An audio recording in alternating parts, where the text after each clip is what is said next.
when he in July sang some hile parukania tunakom na Trinity hospital trouble tagan sai om nei re email thumani in thi zau lok te ang dam lo mo tu kanom thina hospital rang khoi la nge amo pan ti thina kan chiang lo thin sei ma chan he bul loka hen pollution testing center oma motor khu te na test na ma bo kanom thin Trinity hospital bul mai he lam mol pui lam sai ta hian oma pollution testing center hi free khop mai hi fiat ve thok mai jing dal som ve tang den hon thin he bul loka hian hospital vela ri tak om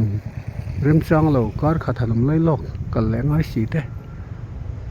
an thena tur hotel paradise ti omani mail thum silai mol khu lai khon lai mai ni lan thanga te po khon chu cha halum lai lok kar khat ni thum han tiang te po chung tan chu thre te thakop mai hei ti chon hei ela hian kan huang hian in hospital om tan han chua han le du te vakal du te te tanga mun dang kal du tan Texas tan mumal taka mani ti shia ila in tarkul mai silai mol Texas tan member only tara chon hela hian hei kan huang hian dor engeng mo hi oma engeng mo kan nei mai tei tui thiang lim kan ti te mo dam lo vakanat real tram chon nei ang chi te kan mo mai thei ni eng to poi fiat ve tha chon hei heng lai in restaurant so te kan tiang chi te ti sang hi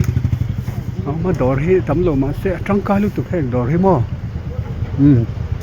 chon hela hian in kan huang hian a hospital ber choi hi ni ta khi Trinity hospital tin tar ku maya ten hospital an thiat ve ngai chu ATM card mangin kha lai khan ATM boot ta mani poisa lak chu mo ni shela chuan hin tar ku tamaya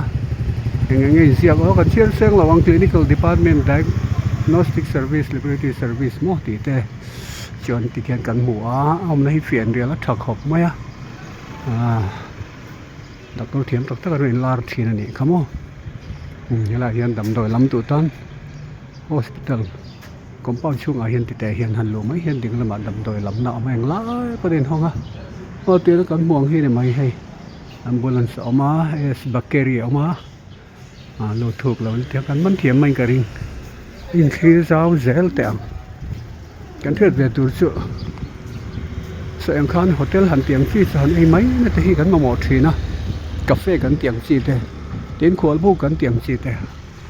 e manager ate po khon bu la khon khwal bu ko ma so em khan han ri lai lok na mo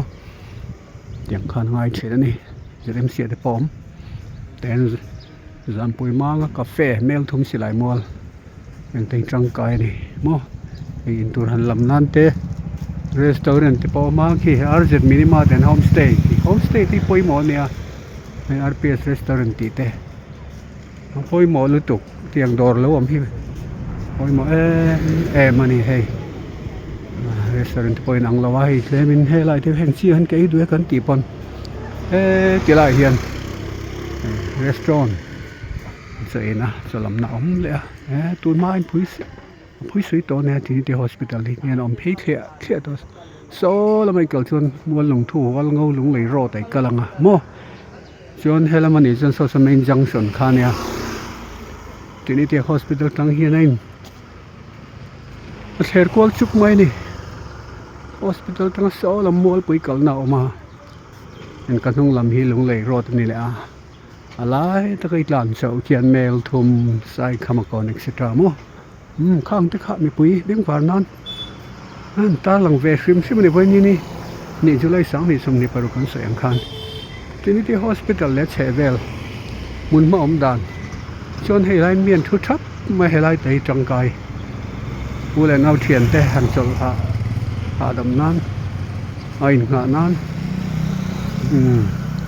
waiting set ang reng deuh ti hian omani mo eng tei kan thredon nia ole na pui Ebenezer YouTube lo khi zel don nia ni len no mo le